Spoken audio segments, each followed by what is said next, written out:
तो इस वजह से बहते हैं श्री कृष्ण की आंखों से आंसू। एक बार भगवान श्री कृष्ण को रोते हुए देखकर एक गोपी ने उनके रोने का कारण पूछा। इसके उत्तर में श्री कृष्ण गोपी से कहते हैं, सुनो सखी, जहाँ प्रेम है वहाँ निश्चय ही आंखों से आंसुओं की धारा बहती रहेगी। प्रेमी का हृदय पिघलकर आंसुओं के रूप में निरंतर बहता रहता है और उसी अश्रुजल प्रेमजल में प्रेम का पौधा अंकुरित होकर निरंतर बढ़ता रहता है। श्री कृष्ण गोपी को विस्तार से अपने बहते अश्रुओं के बारे में बताते हुए कहते हैं, सखी, मैं स्वयं प्रेमी के प्रेम में निरंतर रोता रहता हूँ। मेरी आंखों से निरंतर आंसुओं की धारा चलती रहती है। मैं नहीं चाहता था कि मैं तुम्हें अपने रोने का कारण बताऊं, पर तुमने बार बार पूछा तुम क्यों रोते हो, तो आज बात कह रहा हूँ। मैं अपने प्रेमी के प्रेम में रोता हूँ। जो मेरा प्रेमी है वह निरंतर रोता है और मैं भी उसके लिए निरंतर रोता ही रहता हूँ। श्री कृष्ण आगे प्रेम के बारे में गहरी बात बताते हुए कहते हैं कि सखी, जिस दिन मेरे जैसे प्रेम के समुद्र में तुम डूबोगी, जिस दिन तुम्हारे हृदय में प्रेम का समुद्र, उसी प्रेम का समुद्र जो मेरे भी हृदय में नित्य निरंतर लहराता रहता है, लहराने लगेगा, उस दिन तुम भी मेरी ही तरह बस केवल रोती ही रहोगी। श्री कृष्ण गोपी को आंसू की पवित्रता का बखान करते हुए कहते हैं कि हे सखी, प्रेम में बहने वाले उन आंसुओं की धारा से जगत पवित्र होता है। वास्तव में वे आंसू की श्रेणी में नहीं आते हैं, वे तो गंगा जमुना की धारा हैं। उनमें डुबकी लगाने पर फिर त्रिताप नहीं रहते। श्री कृष्ण बताते हैं कि कैसे उनसे अपनी गोपियों का रोना नहीं देखा जाता है और देखते ही उनके नेत्रों से भी अश्रु की धारा निकलने लगती है। भगवान कहते हैं कि सखी, मैं देखता हूँ मेरी गोपी मेरे प्राणों के समान प्यारी गोपी रो रही है, बस मैं भी यह देखते ही रोने लग जाता हूँ। मेरा हृदय भी रोने लग जाता है। मेरी प्रिया प्राणों से बढ़कर प्यारी गोपी जिस प्रकार एकांत में बैठकर रोती है, वैसे ही मैं भी एकांत में बैठकर रोता हूँ और रो रो कर प्राण शीतल करता हूँ। यही है मेरे रोने का रहस्य। ऐसे लोगों को जीवन में दुख भोगना ही पड़ता है। गीता में श्री कृष्ण ने दिए हैं ये उपदेश। गीता ग्रंथ का ज्ञान हर मनुष्य के लिए जरूरी है। यह मनुष्य के जीवन के तत्वों और धर्म के महत्व को समझाता है। इसमें भगवान कृष्ण के दिए हुए उपदेश हैं जो उन्होंने अर्जुन को दिए थे। श्रीमद् भागवत गीता हिंदुओं का पवित्र ग्रंथ है। इसमें जीवन का पूरा सार बताया गया है। गीता में भगवान कृष्ण के उन उपदेशों का वर्णन है जो उन्होंने महाभारत युद्ध के दौरान अर्जुन को दिए थे। गीता में दिए उपदेश आज भी उतने ही प्रासंगिक हैं और मनुष्य को जीवन जीने की सही राह दिखाते हैं। इसमें ग्रंथ भगवान श्री कृष्ण द्वारा अर्जुन को दिए गए उपदेशों की पूरी श्रृंखला है। गीता में जीवन के अर्थ को विस्तार पूर्वक बहुत खूबसूरत तरीके से समझाया गया है। गीता का अनुसरण करने वाला व्यक्ति जीवन में कभी असफल नहीं होता है। गीता में श्री कृष्ण ने बुद्धिमान व्यक्ति की पहचान बताई है। गीता में श्री कृष्ण ने कहा है कि समय कभी एक जैसा नहीं रहता है, यह हमेशा ही बदलता रहता है, इसलिए हमें कभी भी एक परिस्थिति में नहीं रहना चाहिए। जो लोग दूसरों को बेवजह रुलाते हैं, उन्हें भी आगे चलकर रोना पड़ता है।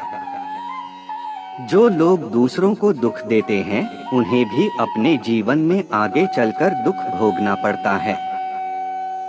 गीता में श्री कृष्ण ने बुद्धिमान व्यक्ति की पहचान बताई है।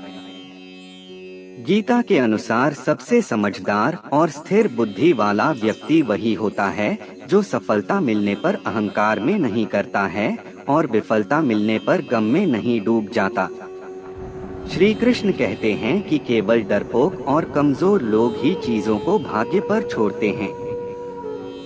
वहीं जो लोग मजबूत और खुद पर भरोसा करने वाले होते हैं, वे कभी भी नीति या भाग्य पर निर्भर नहीं रहते हैं। गीता के अनुसार कभी भी सिर्फ दिखावे के लिए अच्छा नहीं बनना चाहिए, क्योंकि परमात्मा से कुछ भी नहीं छिपा है। वो आपको बाहर से नहीं बल्कि भीतर से भी जानता है। इसलिए कोई भी बदलाव पूरी तरह से स्वयं के लिए होना चाहिए। श्री कृष्ण के कहते हैं कि आप खुश हैं या दुखी, यह दोनों आपके विचारों पर निर्भर है। अगर आप प्रसन्न रहना चाहते हैं तो आप हर हाल में प्रसन्न ही रहेंगे, लेकिन अगर आप बार बार नकारात्मक विचार लाएंगे तो आप दुखी ही होंगे। विचार ही हर व्यक्ति का शत्रु और मित्र होता है। श्री कृष्ण कहते हैं, किसी के साथ चलने से ना तो कोई खुशी मिलती है और ना ही लक्ष्य, इसलिए मनुष्य को सदैव अपने कर्मों पर विश्वास करते हुए अकेले चलते रहना चाहिए। गीता में श्री कृष्ण ने कर्मयोग, भक्ति योग और ज्ञान योग को ही कल्याण का प्रमुख साधन बताया है। कर्म के प्रवाह से संबंध का टूट जाना ही जीवन का लक्ष्य है और यह लक्ष्य उपर्युक्त तीनों मार्गों से प्राप्त हो सकता है। भगवान श्री कृष्ण की यह दो कहानियां आप सभी को रुला देंगी। उनके बारे में कौन नहीं जानता होगा। धर्म की खातिर न जाने कितने महान कार्य कर गए। मन में जब जब उठे बेवजह के सवाल तो याद आए भगवान श्री कृष्ण के अनंत नाम। श्री कृष्ण जी की सुंदरता ऐसी है कि देखने भर से मनुष्य स्वर्ग की ओर प्रस्थान कर ले।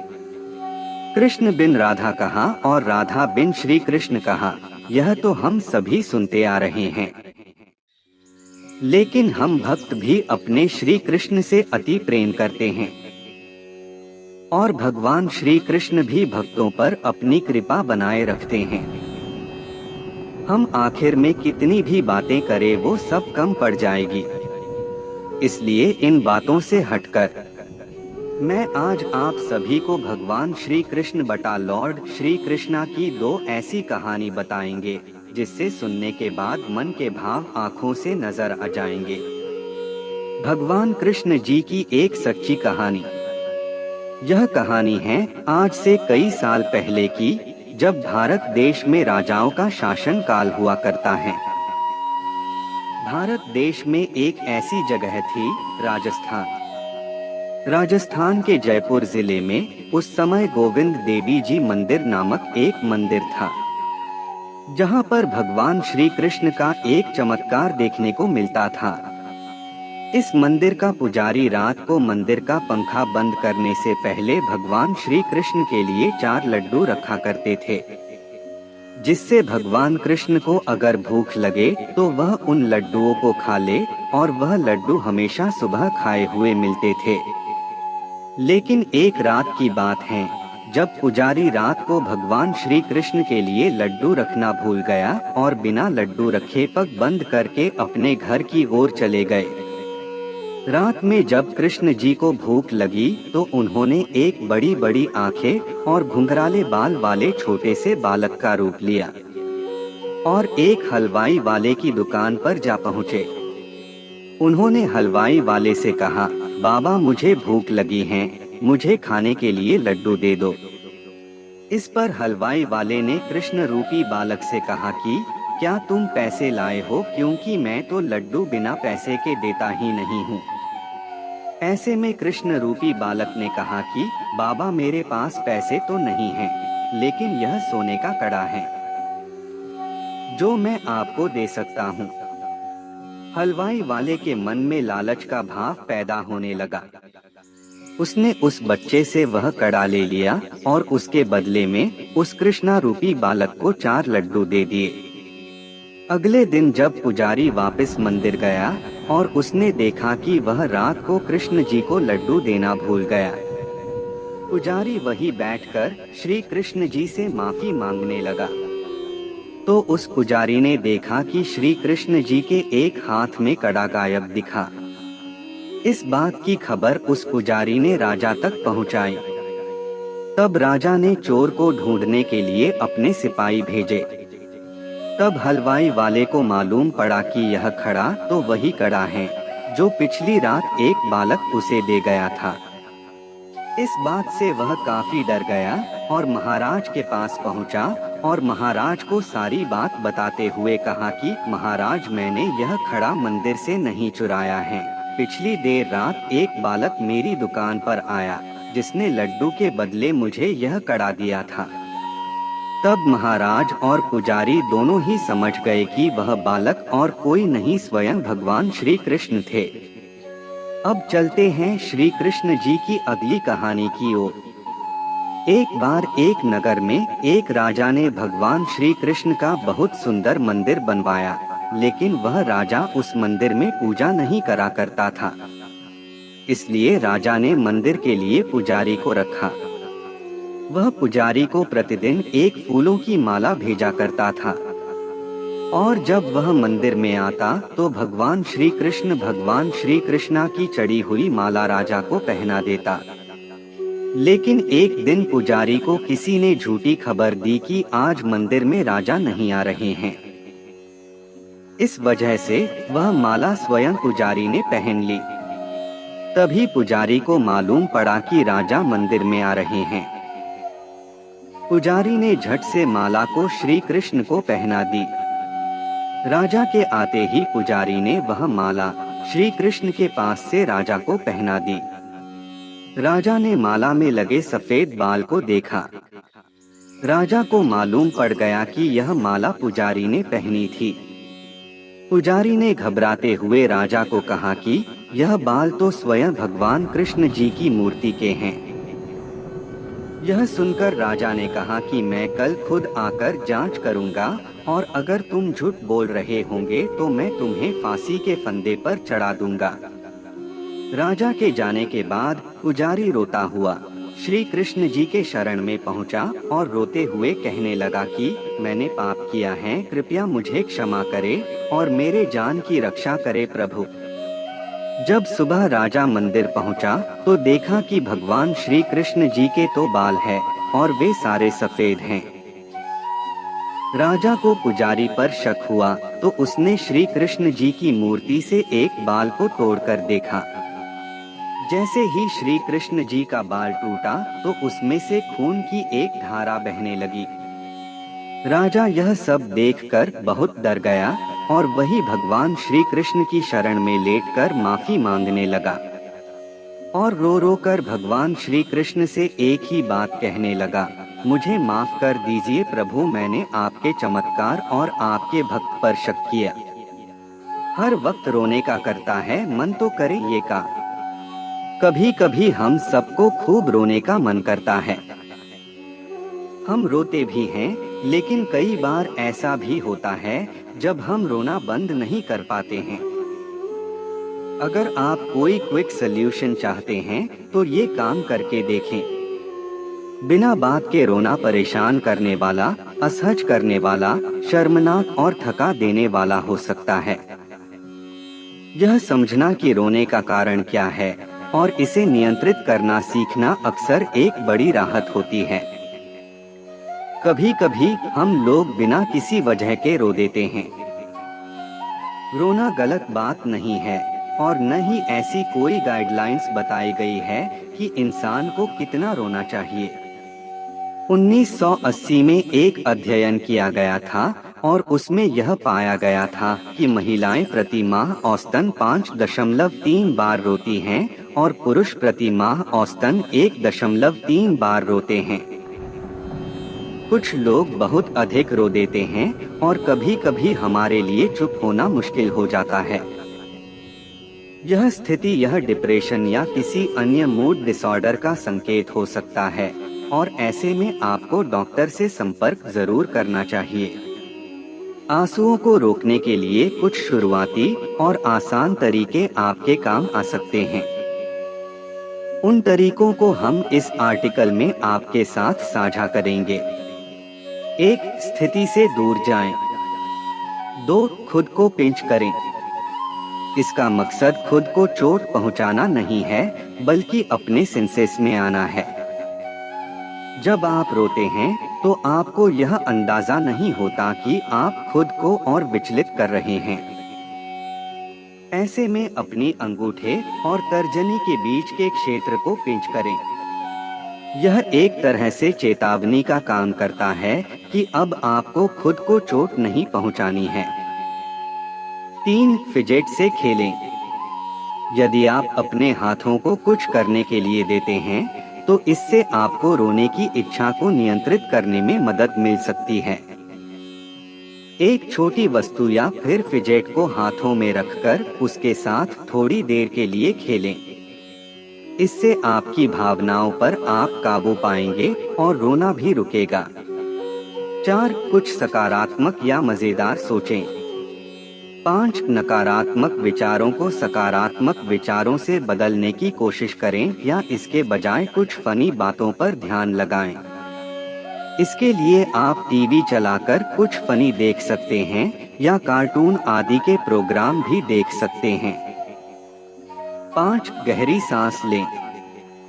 गहरी सांस लेना और धीरे धीरे और शांति से सांस लेने पर ध्यान केंद्रित करने से नियंत्रण हासिल करने में मदद मिल सकती है। डीप ब्रीदिंग की एक्सरसाइज मन को शांत करती है और इससे यह आपकी भावनाओं के प्रवाह को पुनर्निर्देशित करने में मदद करता है। 6. थ्रोट लंप से छुटकारा पाएं। भावनात्मक रोना तंत्रिका तंत्र को भी प्रभावित करता है। गले के पीछे की मांसपेशियों को खोलकर, जिसे ग्लॉटिस कहा जाता है, एक तरह से प्रतिक्रिया करता है। ऐसे में पानी, चाय और कॉफी पिएं। 7. एक्सरसाइज करें। 8. आंसुओं को रोकने का सबसे अच्छा तरीका है कि आप व्यायाम करें। थोड़ा वॉक करें या 10 मिनट के लिए ध्यान करें। इससे फील गुड एंडोर्फिन निकलता है और जो चीज आपको परेशान कर रही है उसमें काबू पाकर आप शांत महसूस करते हैं। 9. सोने की कोशिश करें। आपने अक्सर लोगों को कहते सुना होगा, थोड़ा सो जाने से अच्छा महसूस होता है, और यह बात सच भी है। अगर आपको कुछ भी नहीं सूझ रहा हो तो आप थोड़ी देर सो जाएं। एक अच्छी नींद के लिए क्या करें? आपके मूड को फ्रेश करने में मदद करेगी। इससे आपके मस्तिष्क को थोड़ा आराम मिलेगा। इन चीजों के अलावा जरूरी है कि आप इस तरह रोने के कारण जानें और डॉक्टर से मिलकर उसका ट्रीटमेंट करें। हमें उम्मीद है कि यह लेख आपको पसंद आएगा। इसे लाइक और शेयर करें और ऐसे ही लेख पढ़ने के लिए विजिट करें हर जिंदगी। हर समय अकेलापन लगता है, रोना आता है। इस मानसिक स्थिति को न करें अनदेखा। रोने की अच्छा होना, किसी से बात करने का मन ना करना, बेवजह गुस्सा आना, ये सभी ऐसी भावनाएं हैं जो हम सभी में होती हैं। लेकिन जब ये ही भावनाएं हावी रहने लगे तो समझ लें कि गड़बड़ है। कभी कभी अकेलापन लगना या उदास होना एक आम बात है। यह व्यक्ति के स्वभाव का हिस्सा है। लेकिन यदि यह फीलिंग आपको हर समय बनी रहती है तो इस स्थिति को आप हल्के में बिल्कुल ना लें, क्योंकि हर समय उदासी रहना, रोने की अच्छा करना और किसी काम में मन ना लगना स्ट्रेस और एंजाइटी जैसी मेंटल प्रॉब्लम के शुरुआती लक्षण होते हैं।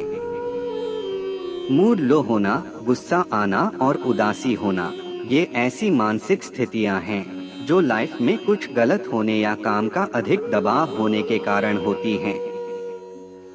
हालांकि हार्मोनल बदलाव के कारण भी दिक्कतें हो सकती हैं। लेकिन अगर आपकी मानसिक स्थिति हर समय ऐसी ही बनी रहती है तो आपको समझ लेना चाहिए कि ये सामान्य नहीं है। ऐसे में आपको परेशान नहीं होना है और ना ही इधर उधर डॉक्टर्स के पास भटकर समय और पैसा वेस्ट करना है, बल्कि इस स्थिति में आप सीधे साइकाइट्रिस्ट यानी मनोवैज्ञानिक के पास जाएं, क्योंकि अगर आपके साथ ये समस्याएं हार्मोनल असंतुलन के कारण हो रही हैं तो ये आपको दवाएं देंगे। यदि इसकी वजह कोई भावनात्मक या पारिवारिक समस्या है, तो ये आपको काउंसलर के पास भेज देंगे। काउंसलर आपकी बातों को सुनकर कुछ आसान टास्क और थेरेपी आपके देते हैं, जो आपके तनाव और इन सभी परेशानियों को दूर करने में मदद करती हैं। देरी पड़ सकती है भारी। अगर आपको अभी भी लग रहा है कि ये सब तो होता रहता है और आप लापरवाही दिखाएंगे, तो हो सकता है कि आने वाले समय में आपको अवसाद यानी डिप्रेशन जैसे भयानक मानसिक रोग का सामना करना पड़े। इसलिए मेंटल हेल्थ को भी इसी तरह गंभीरता से लेना चाहिए, जैसे कि हम शरीर पर लगी चोट या फ्रैक्चर को लेते हैं। पूरी तरह ठीक हो जाती है समस्या। दवाओं और काउंसलिंग के जरिए आपकी मेंटल हेल्थ पूरी तरह ठीक हो जाती है और आप एक बार फिर से नॉर्मल लाइफ जीने के लिए तैयार होते हैं। लेकिन यदि आप इसे अनदेखा करेंगे, तो हो सकता है कि तुरंत आपको इसका कोई बुरा असर ना दिखे, लेकिन आने वाले समय में ये समस्याएं आप पर बहुत भारी पड़ सकती हैं। हर छोटी बड़ी बात पर आने लगते हैं आंसू, तो जानिए क्या है इनका कारण। रोना एक मानवीय भावना है। जैसे खुश होना, हंसना स्वाभाविक है, उसी तरह किसी बात पर दुखी होना या रोना भी स्वाभाविक है। पर अगर आपको हर छोटी बड़ी बात पर रोना आने लगता है, तो इसके अंतर्निहित कारणों को जानना चाहिए।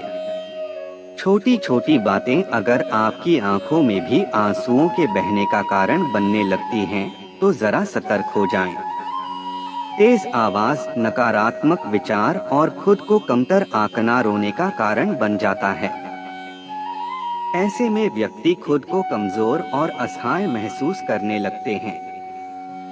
क्रोध, ईर्ष्या और कई शारीरिक बदलाव पल भर में भावुक होने की प्रवृत्ति के कारण बनने लगते हैं।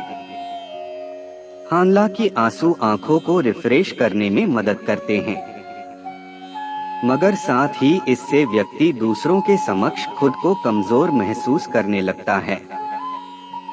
जानते हैं कि लोग क्यों खुद को बार बार रोने से नहीं रोक पाते हैं? कुछ लोग बार बार क्यों रोने लगते हैं?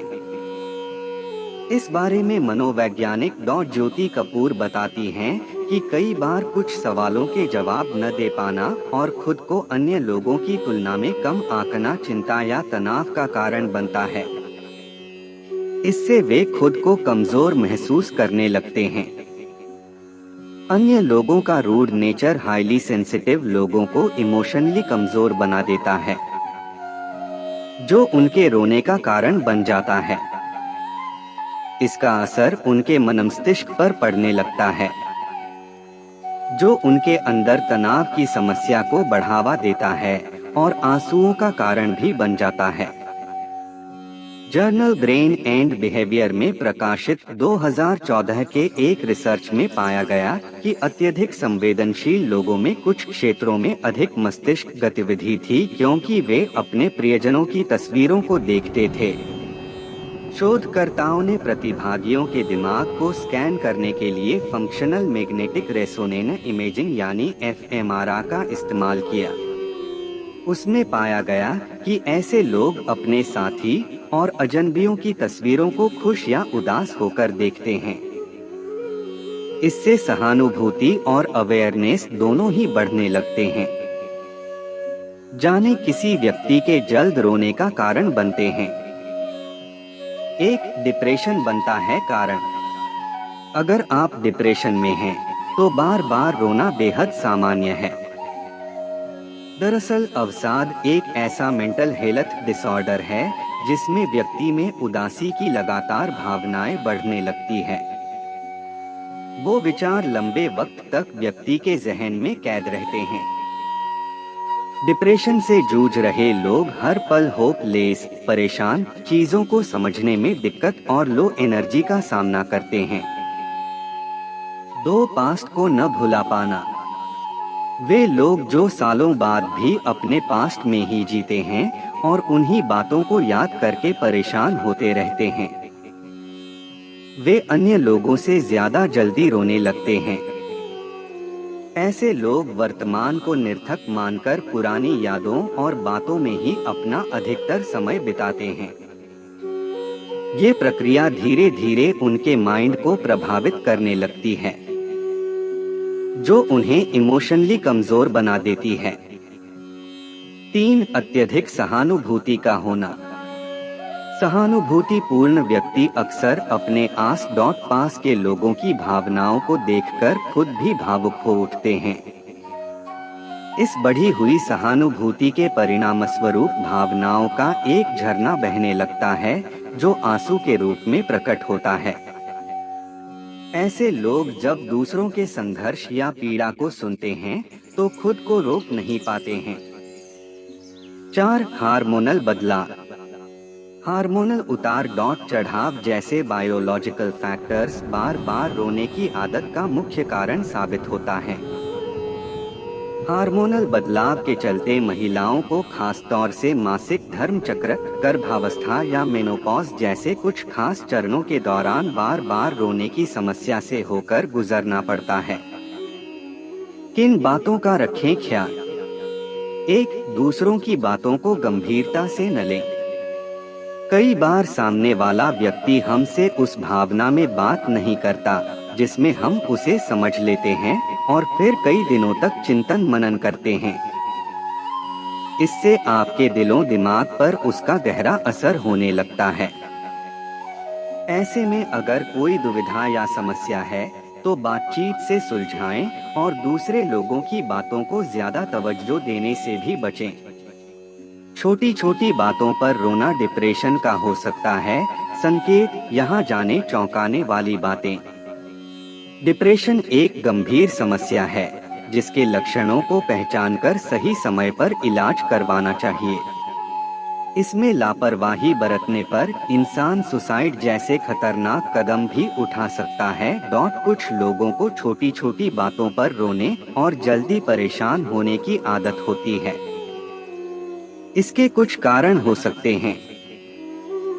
हर किसी का फीलिंग्स को एक्सप्रेस करने का अलग तरीका हो सकता है, लेकिन बात बात पर रो देना और आंखों से आंसू बह जाना अक्सर होता है, तो वह व्यक्ति डिप्रेशन का शिकार हो सकता है। जब इस तरह की फीलिंग 2 सप्ताह से अधिक रहती हैं, तो एक्सपर्ट की सलाह लेना जरूरी है। उदास रहना, अकेलापन करना या सबसे अलग थलग रहना भी डिप्रेशन के लक्षण हैं। ये लक्षण हर व्यक्ति में अलग हो सकते हैं, और इस डिप्रेशन की वजह से व्यक्ति के कार्य करने की क्षमता प्रभावित हो सकती है। आइए जानते हैं डिप्रेशन के कुछ अन्य लक्षणों के बारे में। उदास रहना। वेबेंडी के अनुसार उदास रहना डिप्रेशन का सबसे आम लक्षण है। इसमें व्यक्ति को खालीपन या उदासी घेरे रहती है, जो 2 सप्ताह तक रह सकती है। अगर यह लक्षण 2 वर्ष से अधिक रहते हैं, तो इस बीमारी को डायस्थीनिया के नाम से जाना जाता है।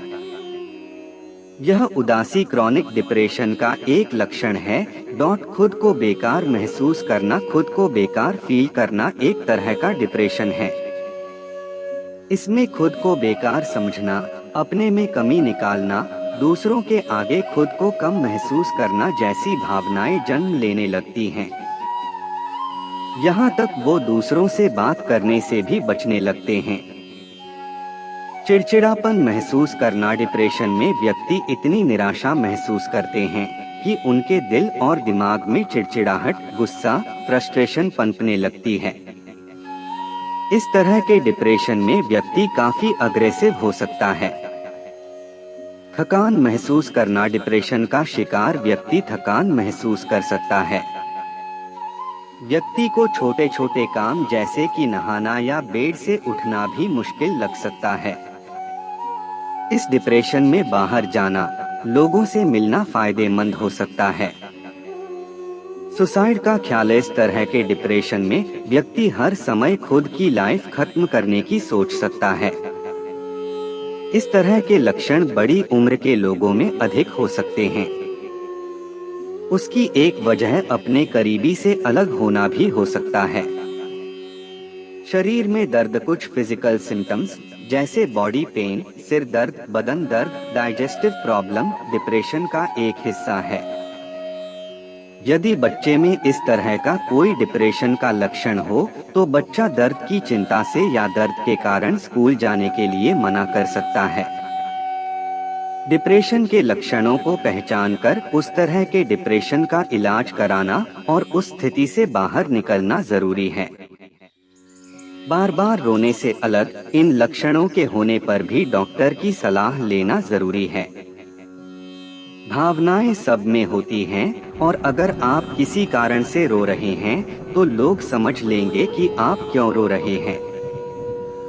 माना कि रोना अच्छी बात है और सभी ऐसा करते हैं, लेकिन कुछ परिस्थितियां ऐसी होती हैं जहां आपको खुद को रोने से रोकना होता है। लेकिन क्या आप किसी ऐसी परिस्थिति में हैं जहां आपको रोना तो आ रहा है, लेकिन भरी भीड़ में आप रोकर खुद को कमजोर नहीं दिखाना चाहते? ये रहे कुछ उपाय जिनसे आप आंसुओं का रुकना सुनिश्चित कर सकते हैं। अपनी सांसों पर ध्यान केंद्रित करें। रोना भावनाओं के उच्च स्तर पर पहुंचने के कारण होने वाली प्रतिक्रिया है और सांसों का आराम देने वाला प्रभाव आपके रोना रोकने में आपकी सहायता कर सकता है। शायद अभी अभी आपको किसी दुखद याद पर विचार आ गया, या आपका किसी से संबंध टूट गया, या आपके जीवन में कुछ बहुत दुखदायक हो गया। स्वयं को शांत करना स्वयं को रोने से रोकने का एक बड़ा हिस्सा है। सांसों पर ध्यान देना जैसे साधना में होता है, आपके द्वारा महसूस की जा रही भावनाओं को नियंत्रित करने और आंतरिक शांति के भाव को पुनः स्थापित करने में सहायता करता है। 2. जब आपको आंसू आते हुए महसूस हो, नाक से धीमी और गहरी सांस लें, फिर मुहर से धीरे से सांस छोड़ें। ऐसा करने से रोने के ठीक पहले होने वाले गले के जमाव से आराम मिलेगा और यह आपके विचारों और भावनाओं को भी स्थिर करेगा। 10 तक गिनने की कोशिश करें। जब आप गिनती गिने तब नाक से सांस अंदर लें। जब आप नंबरों के बीच में हो तो मुंह से सांस छोड़ें। इस तरह अंकों को गिनना आपको सिर्फ अपनी सांसों पर ध्यान केंद्रित करने में मदद करता है और उस कारण पर नहीं जो आपको रोने के लिए मजबूर कर रहा है। केवल एक गहरी सांस भी ऐसे में आपको स्थिर कर सकती है। जब आपका सामना किसी ऐसी चीज से हो जिसे देखकर आप रोना चाहें, तब एक लंबी सांस अंदर खींचें, कुछ देर रुकें और फिर सांस छोड़ दें। उस पल में सिर्फ अपने फेफड़ों के अंदर और बाहर जाने वाली हवा पर ध्यान केंद्रित करें। ये लंबी सांस लेना आपको अपनी उदासी के कारण का सामना करने के पहले थोड़ा ठहरने के लिए कुछ समय उपलब्ध करवाएगा। अपने आंसुओं पर नियंत्रण करने के लिए अपनी आँखों को इधर उधर घुमाएं। अगर आप ऐसी स्थिति में हैं जो आपको रोने के लिए उकसा रही है, लेकिन आप अपनी भावनाएं नहीं दिखाना चाहते, तो आँखों को घुमाना उन आंसुओं पर नियंत्रण करने में आपकी मदद कर सकता है। कुछ शोध बताते हैं कि पलकें झपकना भी आंसुओं के बहाव को रोकने में सहायक हो सकता है। 3. अपनी आँखों से आंसू साफ करने के लिए उन्हें बार बार झपकाएं। अपनी आँखों को इधर उधर कई बार घुमाएं। बेशक आप ऐसा तब सिर्फ करना चाहेंगे जब आपको पता हो कि कोई आपको नहीं देख रहा है। यह आपका मानसिक रूप से ध्यान भंग करने के अतिरिक्त आपको अपना ध्यान आंखें घुमाने पर केंद्रित करना पड़ेगा। यह आंसुओं के शारीरिक निर्माण को भी रोकेगा। अपनी आंखें बंद कर लें। आंखें बंद करना आपको क्या हो रहा है ये समझने का समय देगा। आंखें बंद करने के साथ कई गहरी सांसें लेना आपको शांत होने और न रोने पर ध्यान केंद्रित करने में सहायता करेगा। शारीरिक गतिविधियों से अपना ध्यान हटाएं। जब आपको आंसू आने वाले हो तो अपना दिमाग कहीं और लगाना महत्वपूर्ण है। शारीरिक रूप से ध्यान हटाना रोना रोकने का एक तरीका है। 4. अपनी ऊपरी जांघें या एक साथ अपने हाथों को खींचें। इसका दबाव आपका ध्यान आपके रोने के कारण से हटाने के लिए काफी होना चाहिए। खींचने के लिए कोई और चीज ढूंढे, चाहे वो कोई खिलौना हो, तकिया, आपकी शर्ट का कोई हिस्सा या किसी अजीज का हाथ हो। अपने मुंह के ऊपरी हिस्से को जीभ से दबाएं या अपने दांतों को जीभ से धकेलें। अपने चेहरे के हाव भाव को आरामदायक स्थिति में लाएं। अपनी भौहें टेढ़ी करना या उन पर शिकन डालना आपके चेहरे के ऐसे हाव भाव है जो आपके रोने की संभावना बढ़ाते हैं। रोना रोकने में सहायता के लिए ऐसी स्थिति जब आपको लगे कि आप रोने वाले हैं, तटस्थ चेहरे के हाव भाव अपनाने की कोशिश करें। अपनी भौहों और चेहरे के आसपास की मांसपेशियों को आरामदायक स्थिति में लाएं, जिससे आप चिंतित या तनावग्रस्त न दिखें। अगर ठीक हो या आप कुछ मिनट्स के लिए दूर हो सकते हो, तो खुद को रोने से रोकने के लिए मुस्कुराने की कोशिश करें। कुछ अध्ययन बताते हैं कि मुस्कुराने से आपका मिजाज सकारात्मक ढंग से बदल सकता है, तब भी जब आप मुस्कुराना न चाहते हो। 5. गले के जमाव को निकालें। अपने आंसुओं को रोकने में जब आपको रोना आ रहा हो तो सबसे कठिन काम है अपने गले में हो जाने वाले जमाव से छुटकारा पाना। जब आपका शरीर ये महसूस करता है कि आप तनाव में हैं, तो पहली स्वतः प्रतिक्रिया में आपका श्वासद्वार ग्लॉटिस खुल जाता है। ये वही नस होती है जो आपके गले का पिछला हिस्सा बोलने के मार्ग के लिए खोलती है। जब श्वासद्वार ग्लॉटिस खुला हो तो निगलने में आपको ऐसा महसूस होता है जैसे आपके गले में कुछ जमा हुआ है। 6. श्वासद्वार ग्लॉटिस के खुले होने के कारण होने वाले तनाव को कम करने के लिए एक घूंट पानी पिएं। पानी का घूंट लेने से आपके गले को आराम मिलता है और आपकी तंत्रिकाएं शांत होती हैं।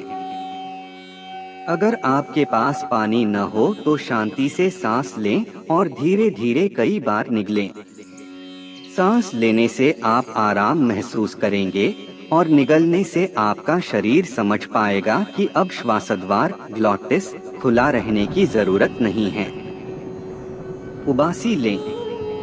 उबासी लेने से आपकी गले की मांसपेशी को आराम मिलता है, जिसका अर्थ है कि ये उस कसाव में आराम देता है जो आप श्वासद्वार ग्लॉटिस खुला होने पर महसूस करते हैं। 1. खुद को रोने दें। कुछ बार आपको अपने आंसू बहने देना चाहिए और इसमें कुछ भी गलत नहीं है। रोना एक ऐसी प्राकृतिक प्रवृत्ति है जो सभी लोग, सच में सभी लोग करते हैं। यदि आप इस समय अपने आप को रोने से रोक भी ले तो भी आपको एक समय अपनी उदासी के कारण का सामना करना ही पड़ेगा। कोई ऐसी शांत जगह की तलाश करें जहां आप अकेले हों और खुद को अच्छे से लंबे समय तक रो लेने दें। खुद को रो लेने देने से आपके शारीरिक और मानसिक स्वास्थ्य पर सकारात्मक प्रभाव पड़ता है। रोने से आपके शरीर से विषैले पदार्थ बाहर निकल जाते हैं। अच्छे से रो लेने के बाद आप अधिक खुश और कम तनावग्रस्त पाएंगे। 2. जांचें कि आप क्यों रोना चाहते हैं या रो रहे हैं। यह समझने के लिए समय निकालना कि आप किस कारण से रो रहे हैं या रोना चाहते हैं महत्वपूर्ण है। एक बार अपने आंसुओं का कारण जान लेने पर आप उसके कारण का पूरा विश्लेषण कर पाएंगे और उसका हल निकाल सकेंगे और आप बेहतर महसूस करेंगे। सोचें कि ऐसा क्या हो रहा है जिससे आपको रोने का मन हो रहा है। क्या कोई विशिष्ट स्थिति या व्यक्ति आपको ऐसा महसूस करने पर मजबूर कर रहा है? क्या हाल ही में ऐसा कुछ हुआ है जो आपको उदास कर रहा है? या कोई अन्य ऐसा कारण है जिसकी वजह से आपको आंसुओं से जूझना पड़ रहा है? 8. यदि आप खुद अपने रोने का कारण नहीं ढूंढ पा रहे हो तो किसी चिकित्सक से सलाह लेने पर विचार करें। यदि आपको बार बार रोना आता हो और आप बहुत बार रोते हो तो आप अवसादग्रस्त हो सकते हैं और डिप्रेशन का इलाज करवाने की आवश्यकता पड़ सकती है। 9. एक डायरी या नोट लिखें। अपने विचारों को लिखने से आपको उनका हल निकालने में और बेहतर महसूस करने में मदद मिलेगी। लिखना आपको तनाव, व्यग्रता और अवसाद से निपटने में भी मदद करता है। सबसे अच्छे परिणामों के लिए रोज कुछ मिनट्स अपने विचार और भावों को लिखने में लगाएं। आप अपने लिखने का लहजा जैसा चाहें वैसा रख सकते हैं। जिस भी बारे में आप लिखना चाहते हैं, लिखें। 10. अगर कोई विशेष व्यक्ति आपको रोने पर मजबूर कर रहा है, तो उसे पत्र लिखने का प्रयास करें। अपने विचार लिखना प्रायः कह पाने से ज्यादा आसान होता है। यदि आप अपना पत्र उस व्यक्ति को न भी दें, तो भी जो आप महसूस कर रहे हैं, उसे व्यक्त करने पर आपको बेहतर महसूस होगा। 4. किसी से बात करें। एक बार अपने आप को रो लेने देने के बाद आपको किसी से अपने द्वारा हो रहे अनुभव पर बात करनी चाहिए। किसी घनिष्ठ मित्र, परिवार के सदस्य या चिकित्सक से अपने रोने के कारण पर बात करें। जैसी कहावत है कि 2 दिमाग एक दिमाग से बेहतर होते हैं, और जिस व्यक्ति से आप बात कर रहे हैं वो आपको उन चुनौतियों को सुलझाने में मदद करेगा जिनका आप सामना कर रहे हैं। किसी से बात करने पर आपको एहसास होगा कि ऐसी स्थिति में आप अकेले नहीं हैं। अगर आपको लग रहा है कि आप दुनिया भर का बोझ लेकर घूम रहे हैं, किसी से बात करके अपनी सोच और भावनाओं को सुलझाने में उसकी सहायता लें। ऐसे लोग जो अवसाद, व्यग्रता, नुकसान, स्वास्थ्य समस्या, रिश्तों को समस्या आदि का सामना कर रहे हैं, उनके लिए चिकित्सा लेना बहुत मददगार होता है। अगर आप बार बार रोने की समस्या से दो चार हो रहे हों या आप सुरक्षित और गोपनीय रूप से अपनी बात किसी के सामने रखना चाहते हैं, तो किसी चिकित्सक की सलाह लेने पर विचार करें। 5. अपना ध्यान ऐसी चीजों पर लगाएं जिन्हें आप पसंद करते हों। कठिन समय में अपने शौक पूरे करने का समय निकालने से आपको नया परिप्रेक्ष्य विकसित करने में मदद मिलेगी। 12. अपने शौक पूरा करने के लिए हफ्ते का कुछ समय अलग से निकालें। अगर आपको यह भी लगे कि उदासी के कारण आपका मन दुनिया के कामों में पूरी तरह नहीं लगेगा, तब भी आप जल्द ही खुद को हंसते हुए और आनंद लेते हुए पाएंगे। खुद को ऐसे लोगों से घिरा रखें जो आपको खुश कर देते हों। ऐसी मजेदार चीजें कर जिनमें आपको आनंद आता हो, जैसे चित्रकारी करना या हाइकिंग आदि। किसी पार्टी में जाएं और नए लोगों से मिलें या अपने दोस्तों से मिलकर खुद एक पार्टी का आयोजन करें। खुद को कुछ कामों में व्यस्त करें। उदासी की भावना से ध्यान हटाने के लिए खुद को व्यस्त करना एक बहुत कारगर उपाय है। 1. किसी ऐसी बात पर सोचें जहां आपका ध्यान लग सकता हो। कई बार अपने आंसुओं के बहाव को अपना ध्यान कहीं और केंद्रित करके रोक जा सकता है। उदाहरण के लिए, आप गणित की साधारण समस्या अपने दिमाग में सुलझाने से अपने ध्यान की दिशा बदल सकते हैं।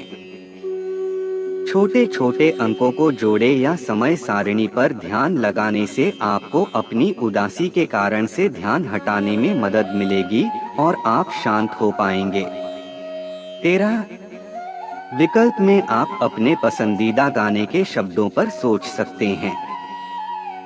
अपने दिमाग में गाने के शब्द याद करने और गाना गाने से आप अपना ध्यान अपनी चिंता के कारण से हटा सकते हैं। खुद को मानसिक सहारा देने के लिए किसी खुशनुमा गाने के बोल याद करें। 2. कुछ हास्यकर फनी सोचें, जहां ऐसी किसी चीज का सामना करते हुए जिसकी वजह से आप रोना चाह रहे हैं। ऐसा करना मुश्किल प्रतीत हो सकता है। किसी हास्यकर चीज के बारे में सोचना सचमुच आपको आंसुओं से मुक्ति दिलाने में सहायता कर सकता है। ऐसी किसी चीज के बारे में सोचे जिसके कारण कभी आप बहुत जोर से हंसे थे, कोई हास्यकर याद या कोई चुटकुला जो आपने एक बार सुना था। 14. इस हास्यकर चीज के बारे में सोचते हुए मुस्कुराने का प्रयास करें। 3. खुद को याद दिलाएं कि आप एक मजबूत व्यक्ति हैं। जब आपको लगे कि आपको आंसू आने ही वाले हैं, तो खुद से उत्साहजनक बातचीत आपको रोने की इच्छा से मुक्ति दिलाने में मदद कर सकता है। खुद से कहें कि उदास होना कोई बुरी बात नहीं है, पर आप इसी समय उदास नहीं हो सकते। खुद को उन कारणों की याद दिलाएं जिनकी वजह से आप उस समय नहीं रो सकते। आप अनजान लोगों के सामने नहीं रोना चाहते, या आप किसी और के लिए मजबूत बनना चाहते हैं, आदि। खुद से कहें कि आप खुद को उदास होने देंगे, पर उस पल में आपको खुद को संभालना है। याद रखें कि आप एक बहुत अच्छे व्यक्ति हैं, जिसका परिवार है और दोस्त हैं जो आपसे प्यार करते हैं। जो आपने जीवन में हासिल कर लिया है और आप भविष्य में क्या पाना चाहते हैं, उस पर सोचें। पर अगर आप ऐसा करते हैं तो ये आपको और ज्यादा रुलाएगा। अनुसंधान बताते हैं कि खुद से सकारात्मक संवाद तनाव कम करने के अतिरिक्त कई और स्वास्थ्य से जुड़े लाभ देता है। यह आपको साधारण जुकाम से बचने, अवसाद को बढ़ने से रोकने, कठिन स्थितियों निपटने में मदद के अतिरिक्त आपको दिल का दौरा पड़ने पर मौत से भी बचाता है। किसी और चीज में व्यस्त होके अपना ध्यान हटाएं। रोने के कारण पर ही सोचते रहना ऐसा सबसे बुरा काम है जो आप कर सकते हैं, विशेष रूप से तब जब आप रोना न चाहते हों। अपना ध्यान हटाना रोना रोकने का एक अस्थायी तरीका है, पर आप जानते हैं कि आपको अपनी चिंता के कारण का सामना किसी न किसी समय करना ही होगा। ऐसी कोई फिल्म लगाएं जो आप देखना चाह रहे थे, या कोई पुरानी क्लासिक फिल्म जो आपको सच में पसंद हो। अगर आपको फिल्मों का शौक न हो तो अपनी पसंदीदा किताब पढ़ें या अपने पसंद के टीवी शो का कोई एपिसोड लगाएं। अपना दिमाग साफ करने के लिए टहलने जाएं। प्रायः प्रकृति के बीच जाना अपना ध्यान कहीं और लगाने का बहुत अच्छा तरीका है। अपने आप को पूरी तरह अपने चारों तरफ फैली खूबसूरती की तारीफ में लगाएं और अपनी उदासी के कारण पर सोचने से बचें। व्यायाम करें।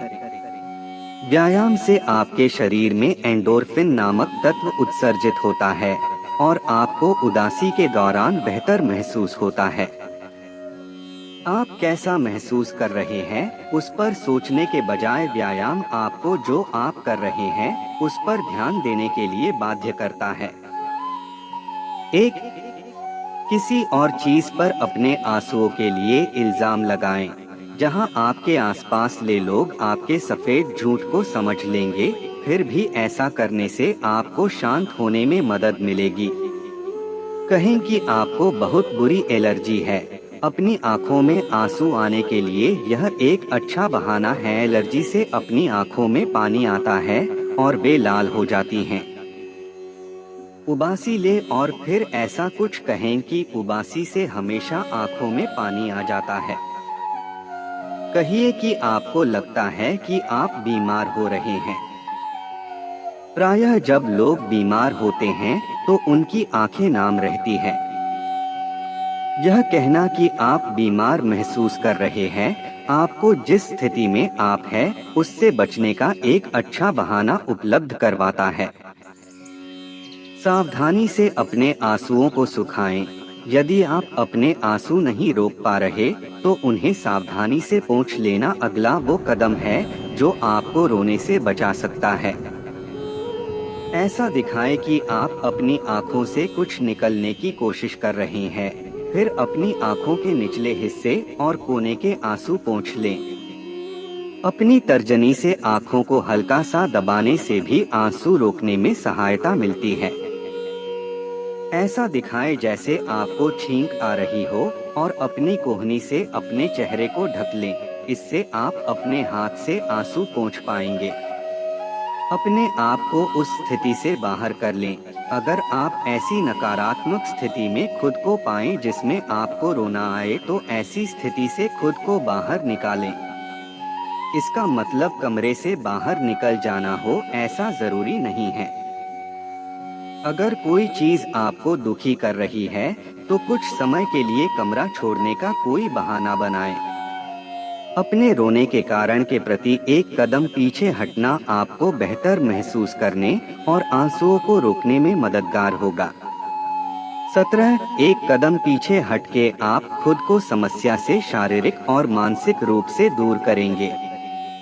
जैसे ही आप एक कदम पीछे हटें, गहरी सांस भरें और उतनी ही जोर से सांस छोड़ें। आप पाएंगे कि आपकी रोने की इच्छा कम हो गई है। खुद अपने अंदर की भावनाओं को छुपाकर न रखें। अगर आप खुद को रोने से नहीं रोक पा रहे हैं, तो भी ठीक है। कई बार आंसुओं को रोकना मुश्किल होता है, उन्हें बह जाने दीजिए।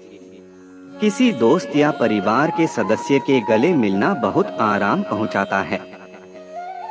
अगर आप सार्वजनिक स्थान पर हो, तो दांत भींचना रोना रोकने में आपकी मदद कर सकता है। एक बार मन शांत होने पर सोचें कि आप क्यों रोए और किस कारण से आपको रोना पड़ा।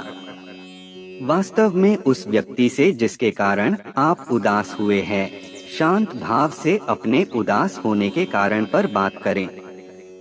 अगर आपके दोस्त देख भी रहे हैं, फिर भी खुद को रो लेने दें, वे लोग समझ लेंगे। गहरी सांस लें, अपनी आंखें बंद करें और बैठकर आराम करें।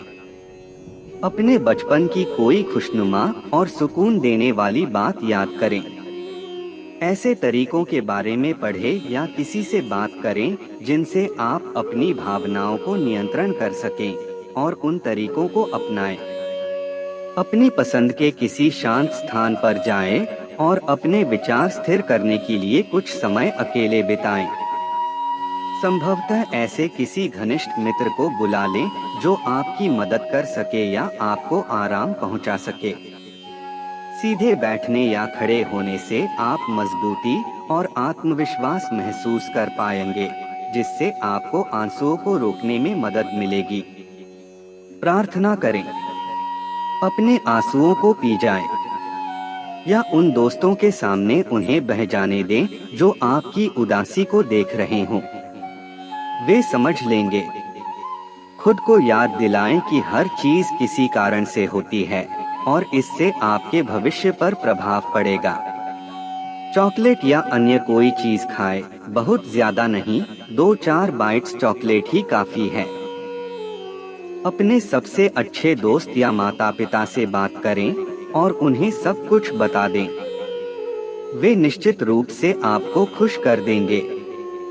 यदि आपका बहुत घनिष्ठ मित्र या परिवार है, तो आपको उन्हें ऐसे इशारों से समझा देना चाहिए कि आप रोने वाले हैं, जो और कोई न समझ सके। उन्हें यह पता हो सकता है कि आपकी मदद कैसे करनी है। चाहे आपकी आवाज बदलकर या कुछ और करके उन्हें इशारा दें, वो जान जाएंगे और आपकी मदद के लिए जो जरूरी होगा वो करेंगे। रोने से संघर्ष मत कीजिए। अगर रोने की जरूरत है तो रो लीजिए। अपना पसंदीदा गाना बजाएं और उस पर नाचें।